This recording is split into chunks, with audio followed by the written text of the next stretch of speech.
Hello అండి, నమస్తే. Welcome to my channel. ఈరోజు రాగి పిండితో పకోడీ ఎలా చేసుకోవాలో చూపిస్తున్నాను. ప్రిపరేషన్: ఒక మిక్సింగ్ బౌల్ తీసుకొని అందులోకి 2 కప్స్ రాగి పిండిని యాడ్ చేసుకోవాలి. అలాగే 1 కప్పు శనగపిండిని కూడా యాడ్ చేసుకోవాలి. అలాగే 1.5 స్పూన్ చిల్లీ పౌడర్ని యాడ్ చేసుకోవాలి. అలాగే 1 టీ స్పూన్ సాల్ట్ యాడ్ చేసుకోవాలి. అలాగే 1 టీ స్పూన్ జీరా యాడ్ చేద్దాం. అలాగే 1/2 టీ స్పూన్ వామును కూడా ఇలా క్రష్ చేస్తూ యాడ్ చేసుకోవాలి.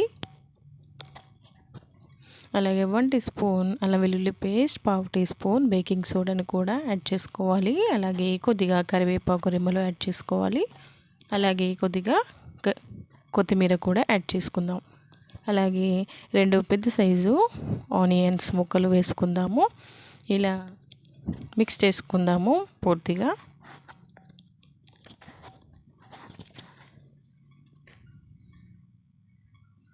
పిండి మొత్తాన్ని ఇలా కలుపుకున్న తర్వాత కొద్దిగా వాటర్ని కొద్దిగా వేసుకుంటూ యాడ్ చేసుకుందాం. వాటర్ ఎక్కువ యాడ్ చేయొద్దండి, ఒక 100 ml వరకు వేస్తే సరిపోతుంది. ఇలా చూపిస్తున్న విధంగా పొడి పొడిగా కలుపుకుందాం పకోడీ వేయడానికి.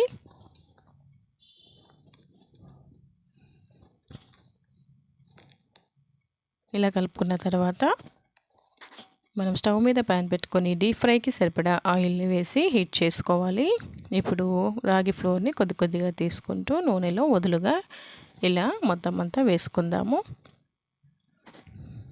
పకోడీ కలర్ చేంజ్ అవుతుందండి. వేడి ఆయిల్లోనే ఇలా కాల్చుకోవాలి. పకోడీ అంతా కాలిపోయిన తర్వాత ఈ విధంగా ప్లేట్లోకి ట్రాన్స్ఫర్ చేసుకోవాలి.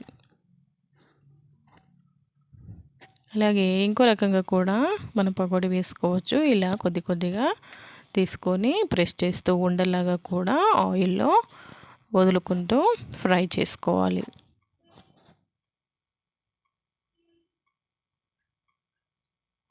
ఇలా 1 సైడ్ వేగిపోయిన తర్వాత మళ్ళీ టర్న్ చేసుకొని ఫ్రై చేసుకోవాలి.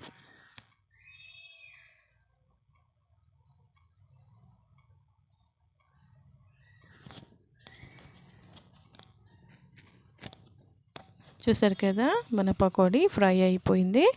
ఇప్పుడు వీటిని ఒక ప్లేట్లోకి ట్రాన్స్ఫర్ చేసుకోవాలి.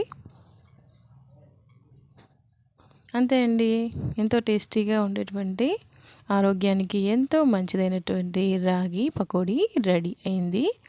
చూసారు కదా, క్రిస్పీగా వచ్చాయి. మీకు కనుక ఈ రెసిపీ నచ్చినట్లయితే లైక్ చేయండి, షేర్ చేయండి. Thank you for watching.